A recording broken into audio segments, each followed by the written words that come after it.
Existe un tipo de persona que las instituciones religiosas han temido durante milenios, y no son los ateos ni los herejes declarados. Son aquellos que afirman haber encontrado lo sagrado directamente, sin permiso, sin ritual prescrito, sin la mediación de sacerdotes o textos autorizados. Los místicos. Carl Jung dedicó décadas al estudio clínico de experiencias religiosas y descubrió algo profundamente revelador sobre esta relación entre experiencia directa y estructura institucional. Las evidencias históricas muestran un patrón consistente, desde Meister Eckhart hasta Teresa de Ávila, desde los sufíes perseguidos hasta los gnósticos exterminados. Aquellos que reportan contacto no mediado con lo divino enfrentan sospecha institucional, cuando no persecución directa. Jung observó en sus pacientes y en su propia experiencia que la vivencia mística genuina produce una transformación psicológica que vuelve innecesarias las estructuras de intermediación. El místico regresa de su experiencia sin necesidad de que le expliquen qué encontró, sin requerir validación externa de su vivencia, sin depender de quién administra el acceso a lo sagrado. Esta autonomía espiritual representa algo más inquietante que simple desobediencia doctrinal. Representa la obsolescencia funcional de todo un sistema de mediación. Si Dios puede ser encontrado directamente, si lo sagrado responde sin intermediarios, si la transformación ocurre sin supervisión clerical, entonces la pregunta inevitable emerge: ¿para qué sirve la institución que prometía ser el único camino válido hacia esa experiencia?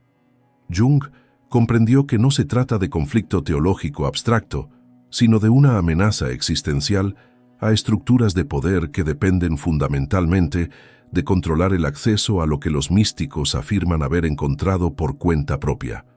La persecución histórica no es accidental ni irracional, es la respuesta predecible de sistemas cuya autoridad se funda en ser necesarios, enfrentados a individuos que prueban que no lo son. El análisis histórico revela una contradicción profunda en el corazón de las tradiciones religiosas institucionalizadas. Todas las grandes religiones fueron fundadas por individuos que tuvieron experiencias místicas directas. Moisés frente a la zarza ardiente, Jesús en el desierto, Buda bajo el árbol Bodhi, Mahoma en la cueva de Hira. Estos fundadores no consultaron comités teológicos, ni solicitaron autorización institucional para sus revelaciones.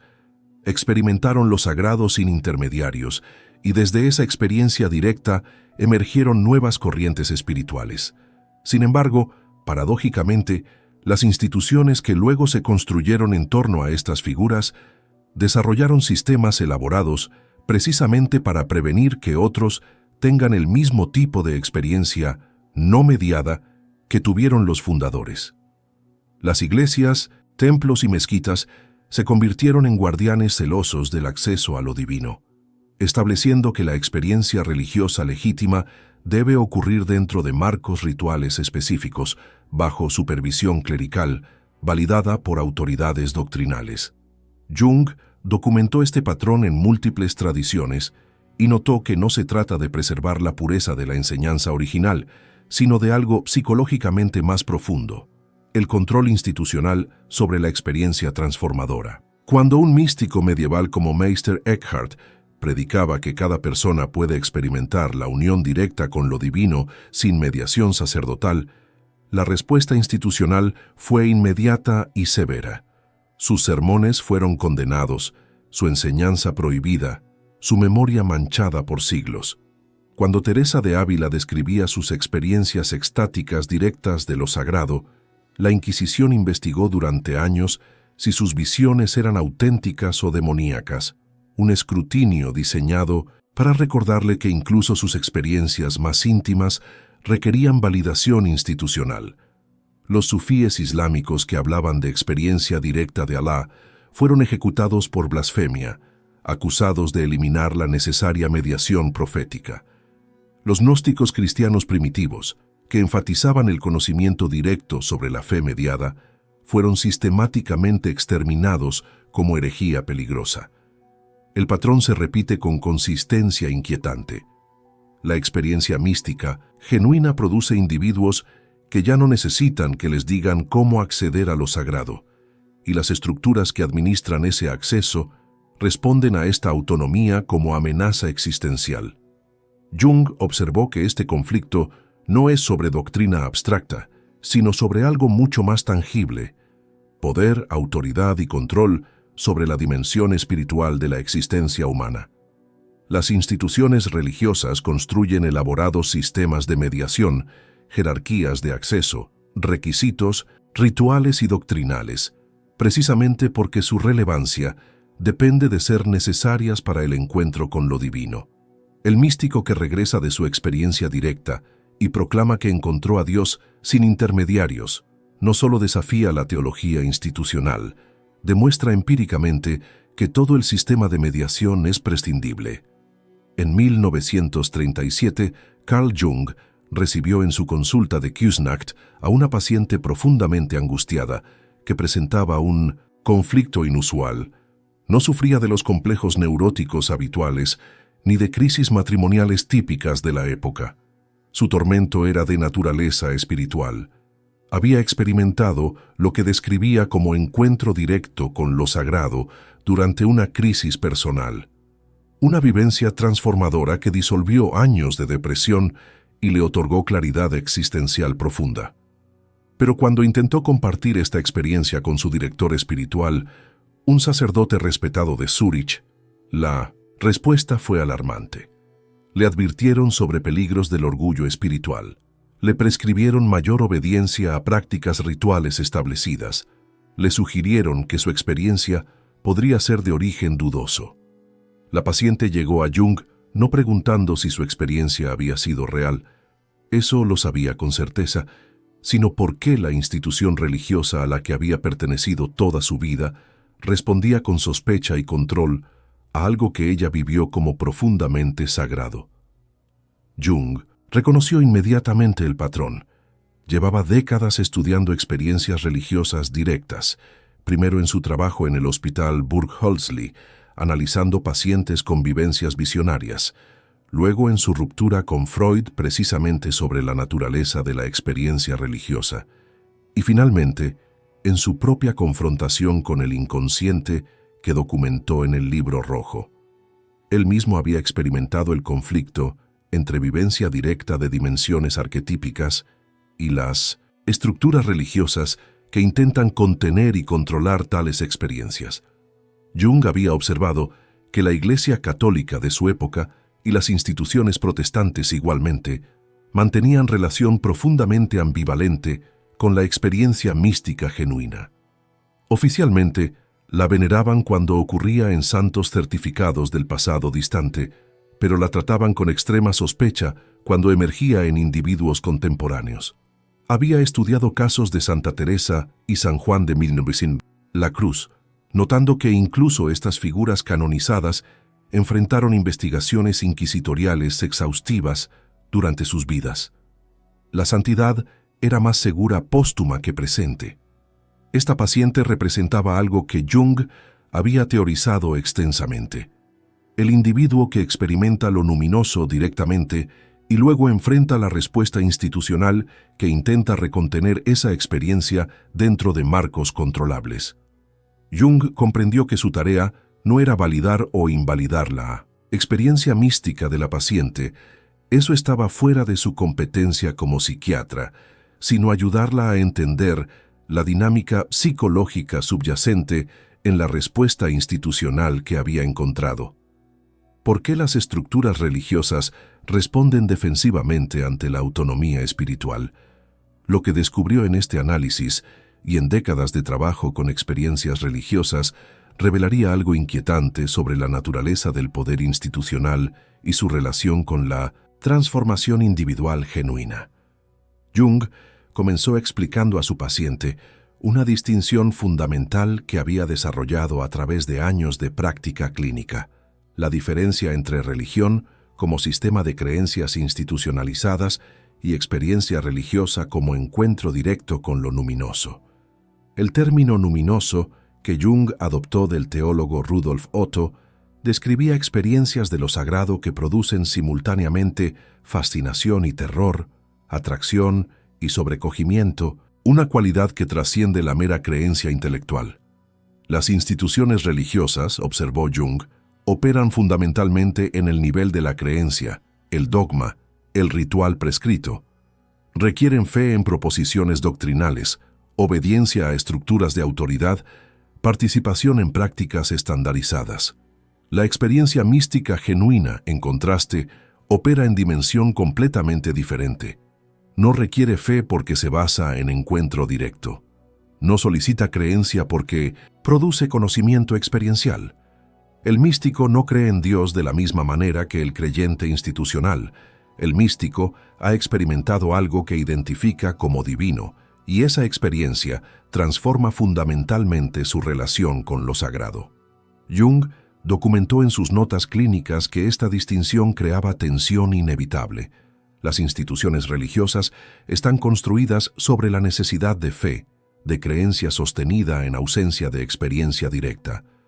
Toda la estructura clerical, toda la elaboración teológica, todo el sistema sacramental existe precisamente porque la mayoría de los creyentes no tienen experiencia directa de lo divino y por tanto necesitan mediadores que les expliquen, les prescriban, les validen.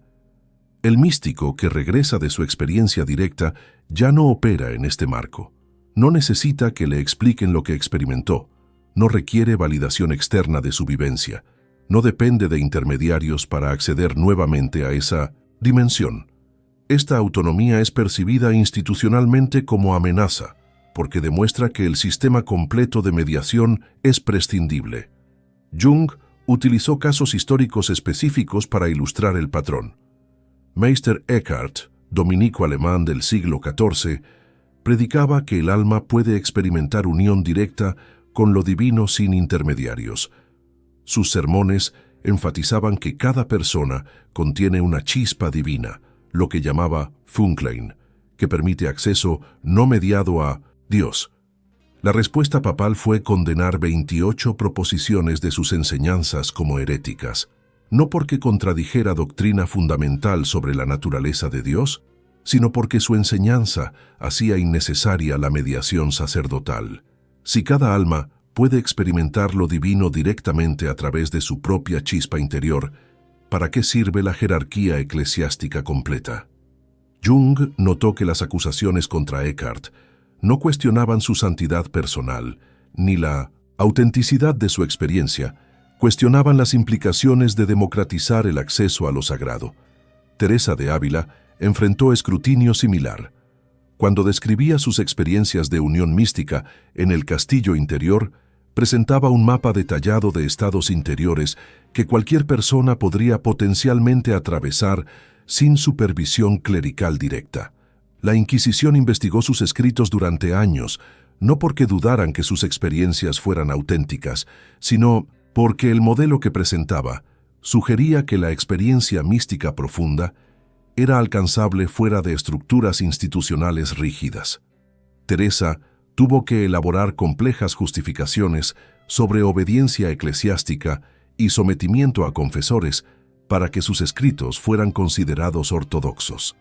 Los sufíes musulmanes como Al-Hallaj fueron ejecutados por proclamar experiencia directa de unión con Allah.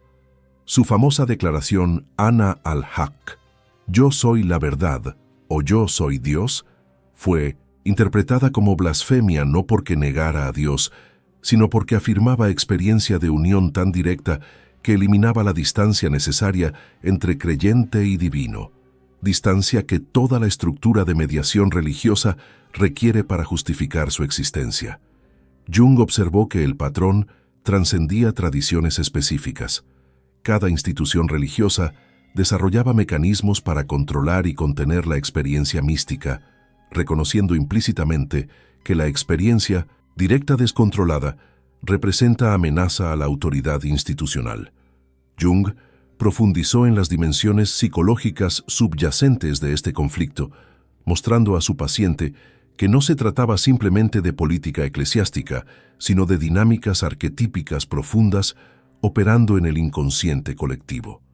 Había identificado un patrón que llamaba el complejo del guardián, una estructura psicológica presente en todas las culturas donde figuras de autoridad controlan el acceso a dimensiones sagradas o transformadoras.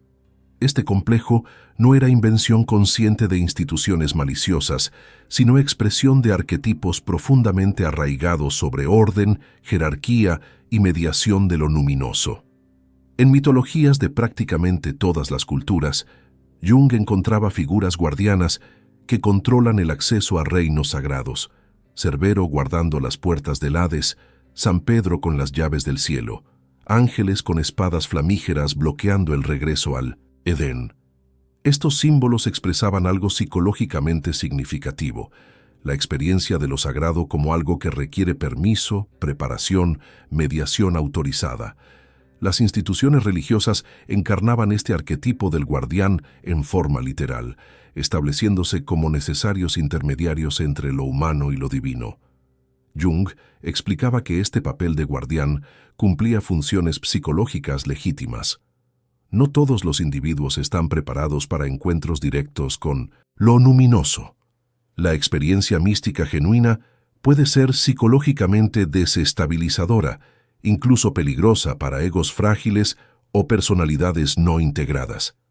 Las estructuras religiosas tradicionales ofrecían contenedores seguros, marcos rituales que permitían acercamiento gradual a dimensiones sagradas, sin riesgo de inflación psicótica o disolución del ego.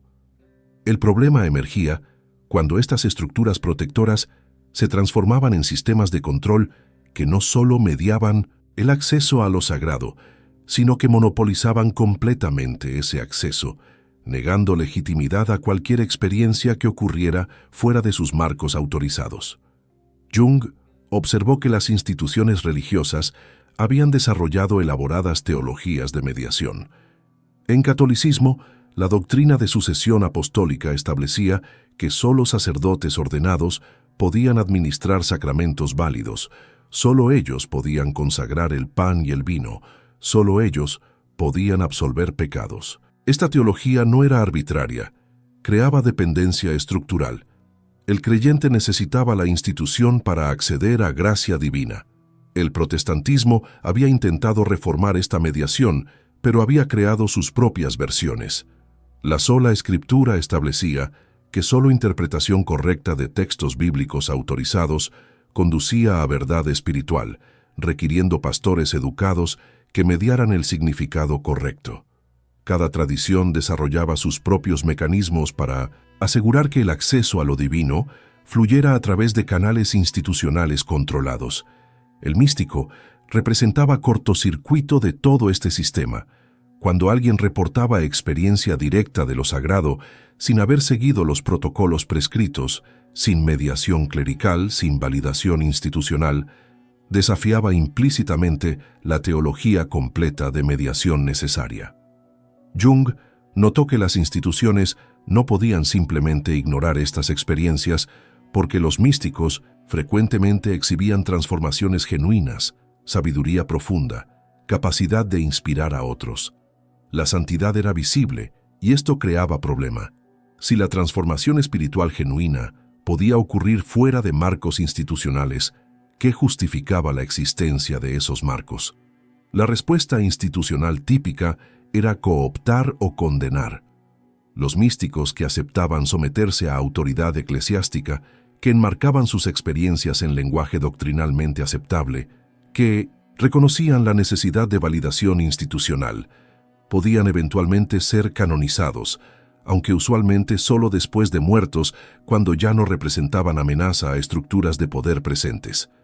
Los místicos que insistían en la autonomía de su experiencia, que sugerían que otros podían tener acceso similar sin intermediarios, que cuestionaban la necesidad de mediación institucional, enfrentaban persecución. Jung mostró a su paciente casos documentados de esta dinámica, los Vegardos y Beguinas, movimientos místicos medievales que enfatizaban experiencia directa y vida contemplativa fuera de órdenes monásticas establecidas, fueron declarados heréticos precisamente porque operaban fuera de control institucional.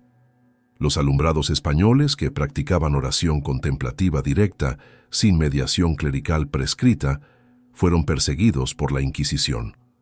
Los cuáqueros, que afirmaban que cada persona puede experimentar luz interior directa, sin necesidad de sacramentos o clero, fueron marginalizados y perseguidos. El patrón era consistente. Autonomía espiritual era tratada como amenaza. Jung identificó el arquetipo central operando en esta dinámica, el arquetipo del intermediario amenazado. Este patrón arquetípico emerge cuando estructuras que derivan su poder y significado de funciones mediadoras enfrentan la posibilidad de volverse obsoletas. No era específico de religión. Jung lo observaba en múltiples contextos. Gremios artesanales amenazados por producción industrial, médicos tradicionales confrontados con pacientes que se curaban por métodos no autorizados, guardianes de conocimiento enfrentando democratización de información.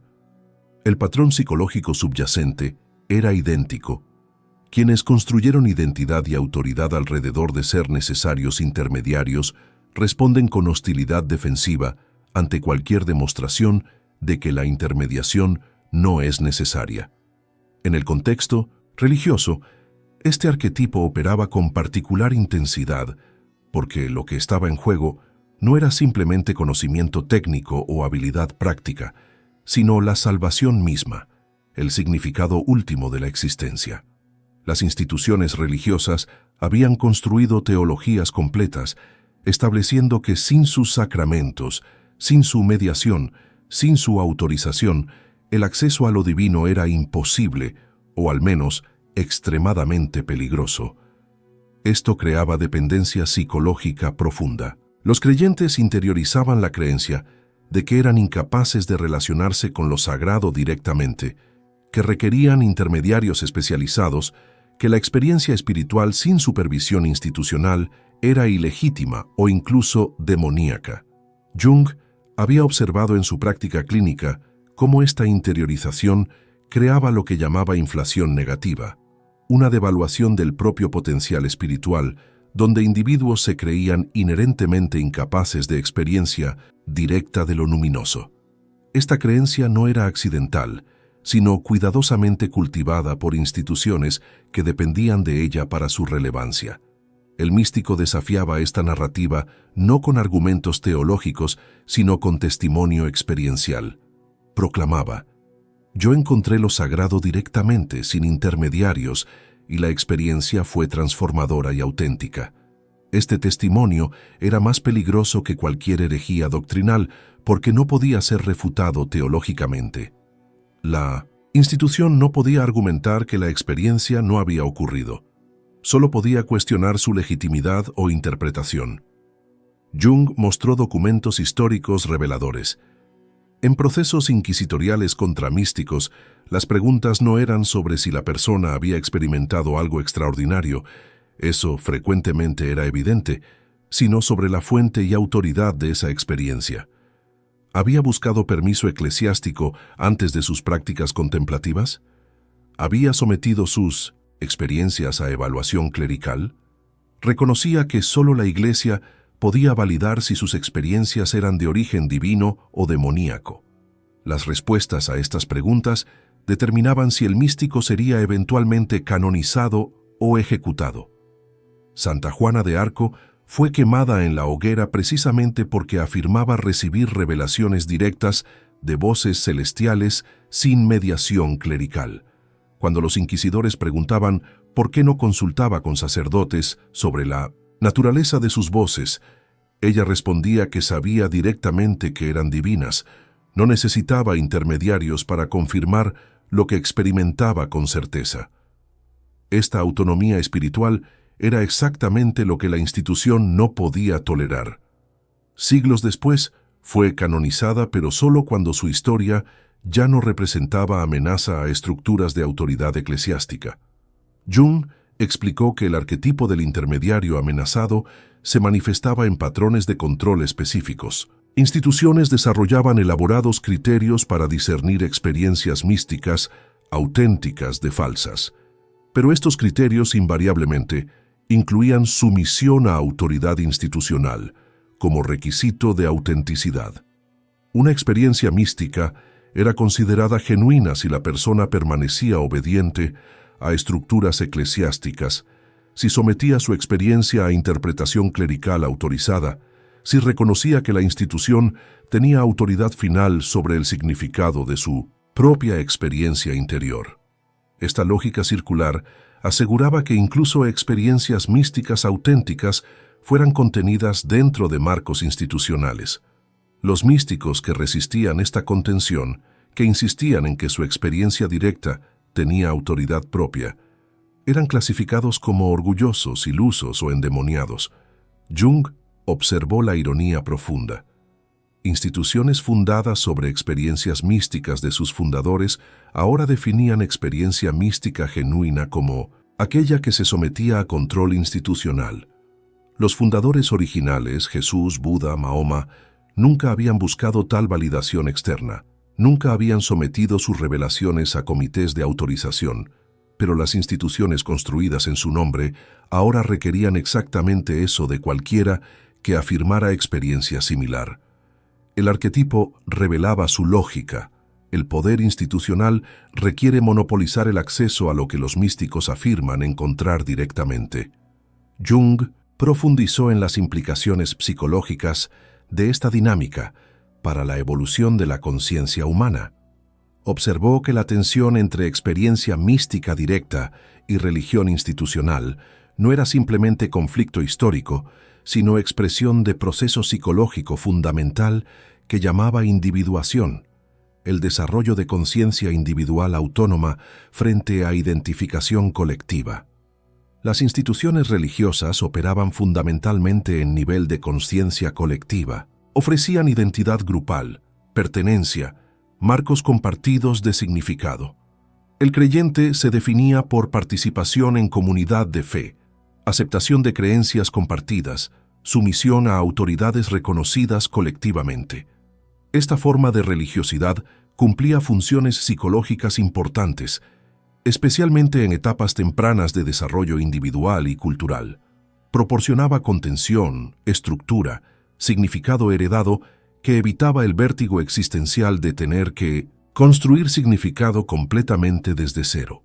La experiencia mística, en contraste, era fundamentalmente individuadora. Ocurría en soledad del encuentro individual con lo luminoso. Producía conocimiento que no podía ser completamente traducido al lenguaje colectivo. Transformaba al individuo de manera que lo diferenciaba de la masa de creyentes convencionales.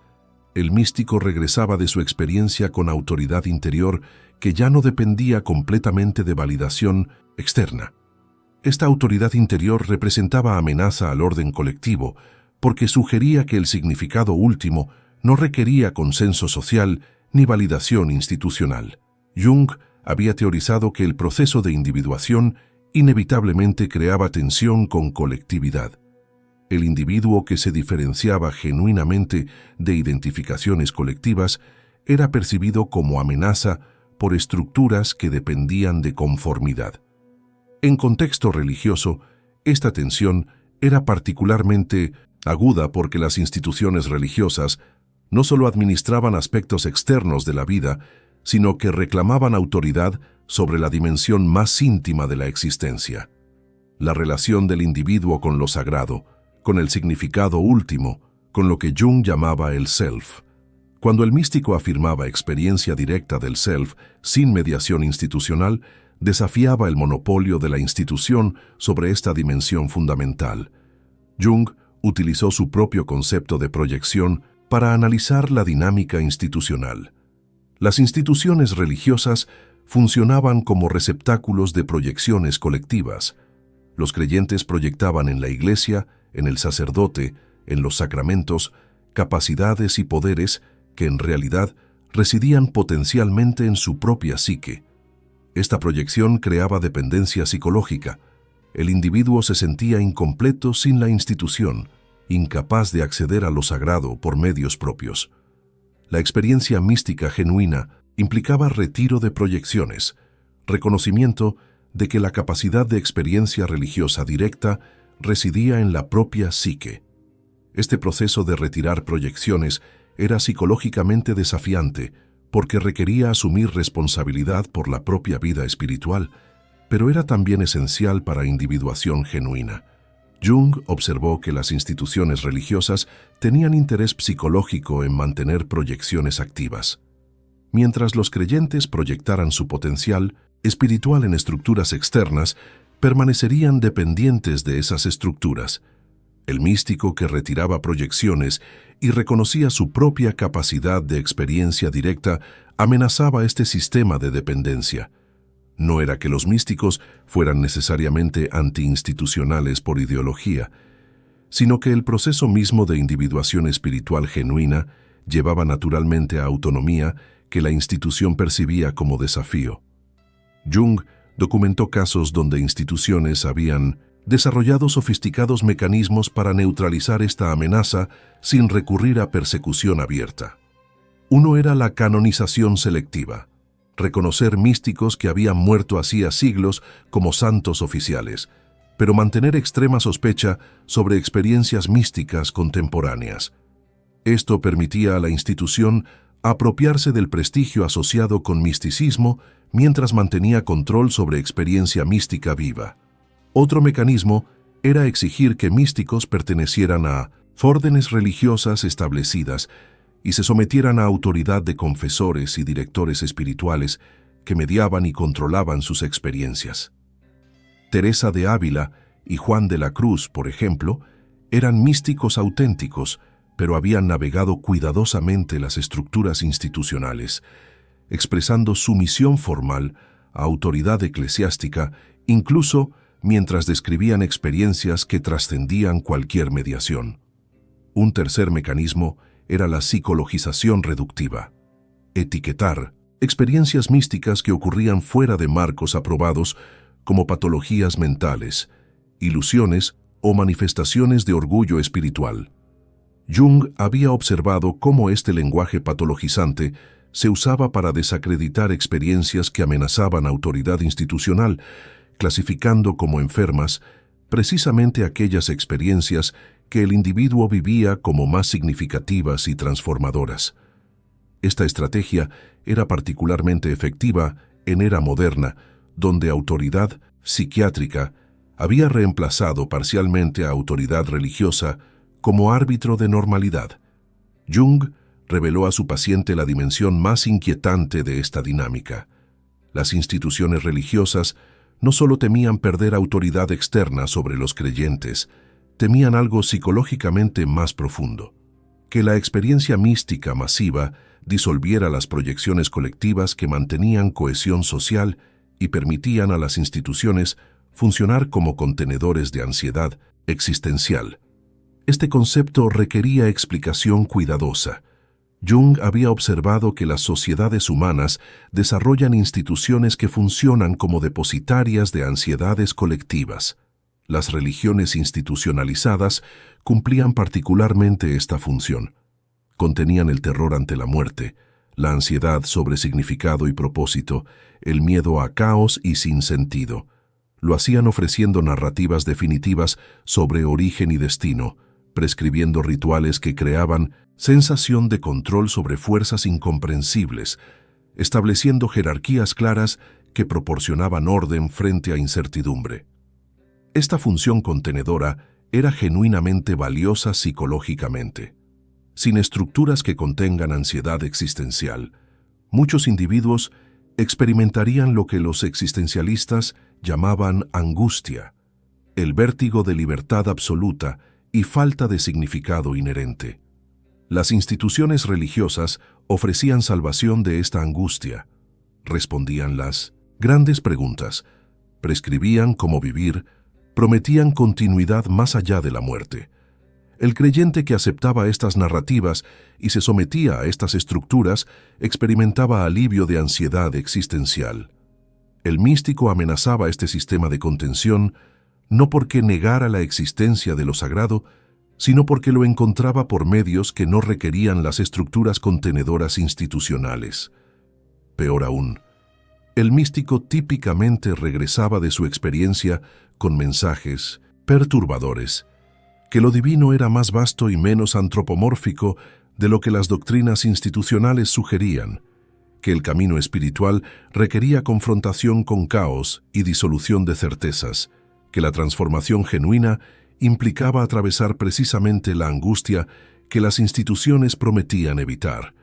Estos mensajes eran psicológicamente desestabilizadores para estructuras construidas sobre proporcionar certeza y alivio de ansiedad. Jung había estudiado casos específicos que ilustraban este patrón. Meister Eckhart predicaba que el encuentro genuino con Dios requería lo que llamaba Gelassenheit, completo desprendimiento incluso de las imágenes de Dios proporcionadas por la Iglesia. Sugería que las representaciones institucionales de lo divino eran en última instancia obstáculos que debían ser trascendidos. Este mensaje era intolerable para una institución cuyo poder dependía precisamente de administrar las imágenes correctas de Dios. Juan de la Cruz describía la noche oscura del alma, un proceso donde todas las certezas religiosas convencionales se disolvían como preparación necesaria para unión mística genuina. Esto contradecía la promesa institucional de que seguir los rituales y doctrinas prescritos proporcionaría certeza espiritual creciente. Los místicos sufíes hablaban de fana, aniquilación del ego en lo divino, un concepto que amenazaba la noción de alma individual que debía ser salvada por mediación institucional. Jung observó que estos místicos no estaban simplemente proponiendo doctrinas alternativas, estaban describiendo procesos psicológicos de transformación que requerían atravesar exactamente las experiencias que las instituciones religiosas prometían proteger contra: disolución de certezas, confrontación con vacío, pérdida de identidad construida, encuentro con dimensiones de la psique que excedían el control del ego. Las instituciones funcionaban esencialmente como defensas colectivas contra estos procesos desestabilizadores, ofreciendo caminos espirituales que evitaban la desintegración necesaria para transformación genuina. El místico que proclamaba haber atravesado esta desintegración y emergido transformado representaba evidencia viviente de que las defensas institucionales no solo eran innecesarias, sino potencialmente obstáculos para realización espiritual auténtica. Esta comprensión revelaba por qué la persecución de místicos frecuentemente tenía cualidad de pánico institucional. No era simplemente cuestión de proteger doctrina o mantener disciplina, era respuesta defensiva de sistemas cuya función psicológica fundamental estaba siendo amenazada.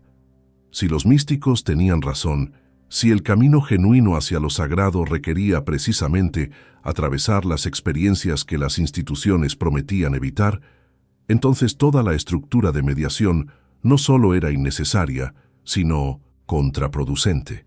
La institución no solo perdería autoridad externa, perdería su función psicológica fundamental como contenedor de ansiedad colectiva. Jung explicó que esta dinámica operaba mayormente fuera de conciencia explícita de autoridades religiosas. No era conspiración consciente, sino expresión de lo que llamaba psicología colectiva inconsciente.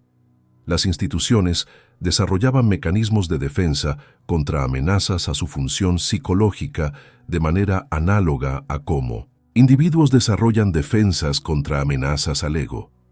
La persecución de místicos era defensa colectiva contra reconocimiento de que la transformación genuina requería algo radicalmente diferente de lo que las instituciones ofrecían. Había también dimensión de poder más mundana operando. Jung no era ingenuo sobre esto. Las instituciones religiosas no eran solo estructuras psicológicas abstractas, sino organizaciones con recursos económicos, influencia política, jerarquías de poder. El clero derivaba estatus social, sustento económico y autoridad cultural de su rol como intermediarios necesarios. La experiencia mística que eliminaba necesidad de intermediación amenazaba estos intereses materiales directamente. Un sacerdote, cuyo poder dependía de ser único canal válido hacia sacramentos necesarios para salvación, tenía interés muy concreto en desacreditar la afirmación de que cualquiera podía experimentar lo divino directamente, sin mediación sacramental. Jung documentó cómo estos intereses materiales se entrelazaban con dinámicas psicológicas más profundas. Las racionalizaciones teológicas de por qué la experiencia mística no mediada era peligrosa o ilegítima servían simultáneamente a funciones psicológicas de mantener contención de ansiedad colectiva y a funciones materiales de preservar estructuras de poder.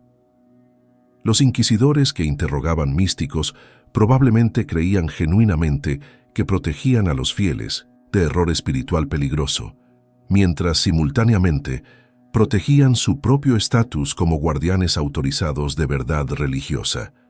Esta confluencia de motivaciones psicológicas y materiales hacía el sistema particularmente resistente a cambio.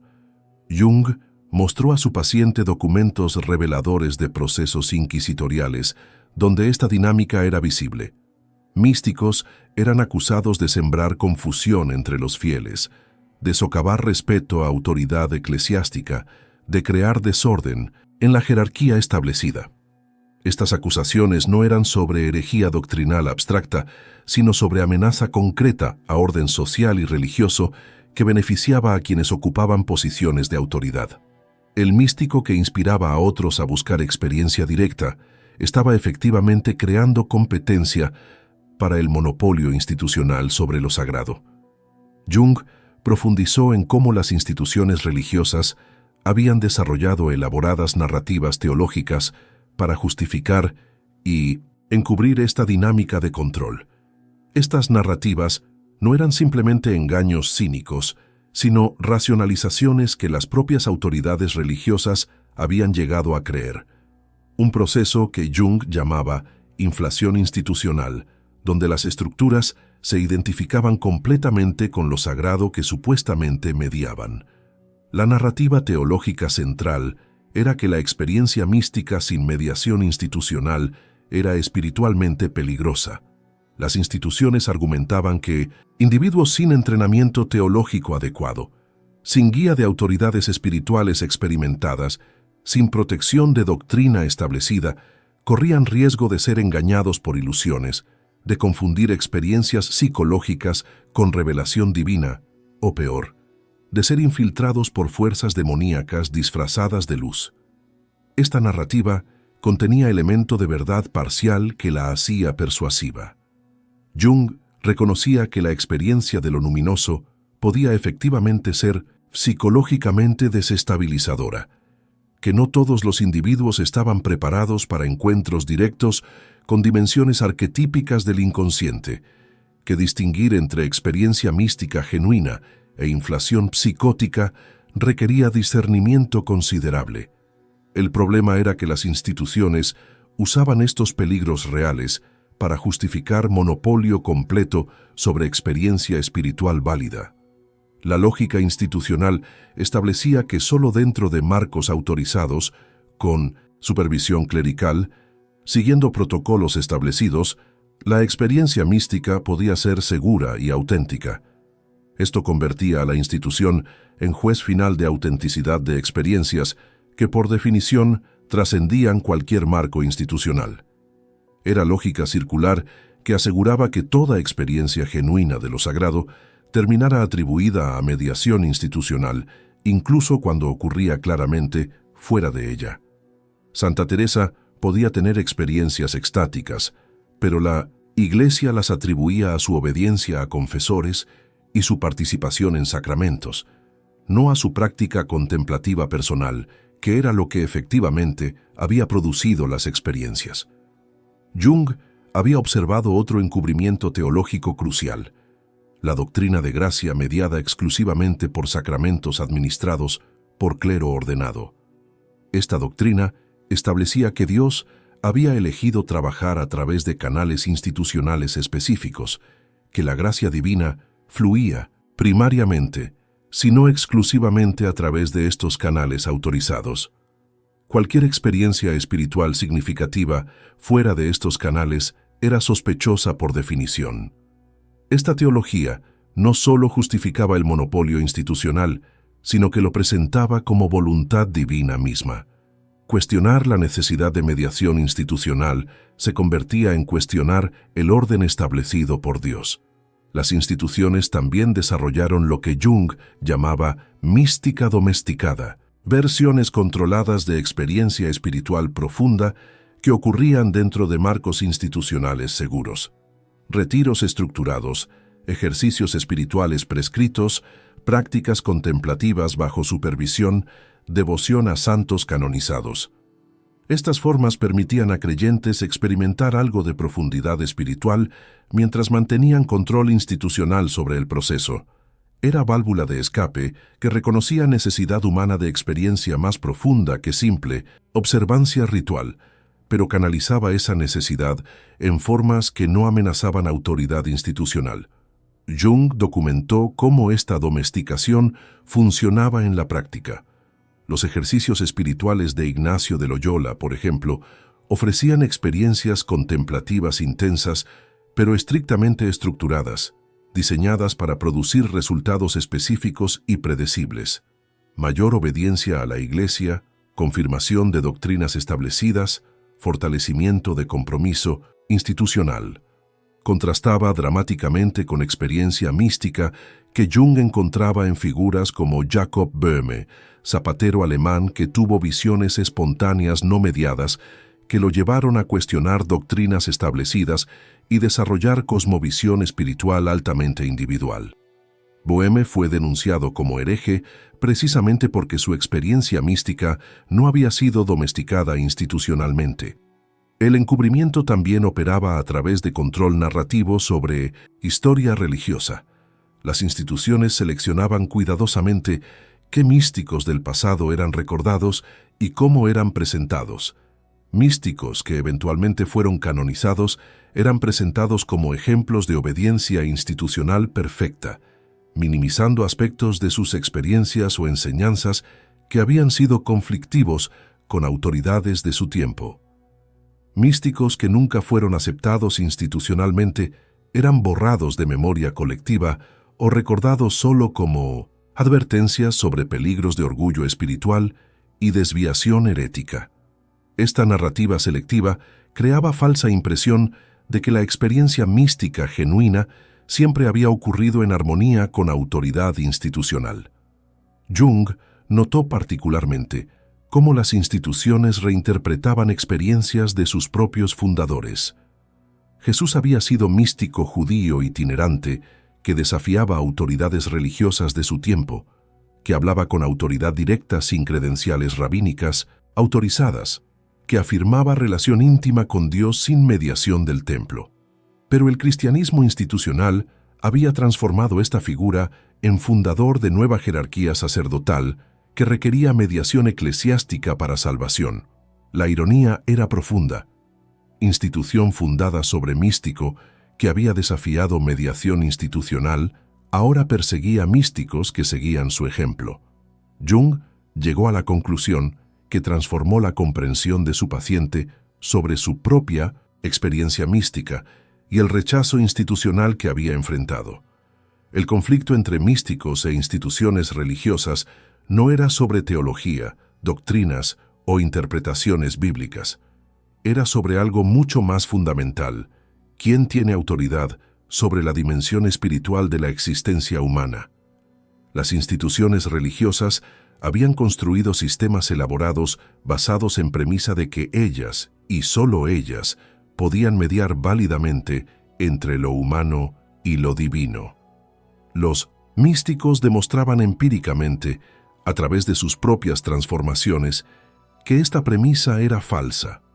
Cualquier persona, bajo condiciones adecuadas de apertura y sinceridad psicológica, podía experimentar lo luminoso directamente. Esta verdad era intolerable para estructuras cuya existencia dependía de monopolizar el acceso a lo sagrado. La revelación más inquietante de Jung era que este patrón continuaba operando en formas modernas.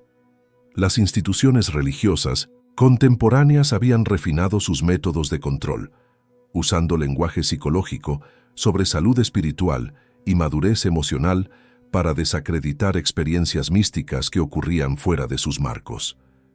Místicos modernos no eran quemados en hogueras, pero eran patologizados, marginalizados, acusados de narcisismo espiritual o desequilibrio psicológico. El mecanismo había cambiado, pero la función permanecía idéntica: desacreditar experiencias que amenazaban monopolio institucional sobre lo sagrado. Jung explicó a su paciente que su respuesta a este reconocimiento no debía ser abandonar toda estructura espiritual ni rechazar valor de comunidad religiosa. Las instituciones podían ofrecer apoyo genuino, sabiduría acumulada, comunidad de buscadores. El error era conferirles autoridad final sobre la validez de experiencia espiritual personal. La individuación espiritual requería lo que Jung llamaba función trascendente, capacidad de mantener tensión entre experiencia personal directa y sabiduría colectiva sin colapsar en ninguno de los extremos. La paciente necesitaba reconocer que su experiencia mística era válida por su propia autoridad interior, no porque alguna institución la validara. Simultáneamente, necesitaba discernimiento para distinguir experiencia genuina de inflación egoica, apertura para aprender de tradiciones espirituales establecidas sin someterse a control institucional que negaba su propia experiencia. Esta era la tarea compleja de individuación espiritual en mundo donde instituciones todavía reclamaban monopolio sobre lo sagrado. Jung concluía con observación que resonaba décadas después: el futuro de la espiritualidad humana dependería de si individuos podían reclamar autoridad sobre sus propias experiencias espirituales, mientras evitaban los extremos de inflación narcisista, por un lado, y sumisión institucional ciega por otro. Los místicos habían sido perseguidos precisamente porque representaban esta posibilidad de autonomía espiritual madura. Cada individuo que encontraba valor en su propia experiencia directa de lo sagrado, que se negaba a someter esa experiencia a validación externa, que mantenía integridad de su propio encuentro con lo luminoso, continuaba el legado de los místicos perseguidos.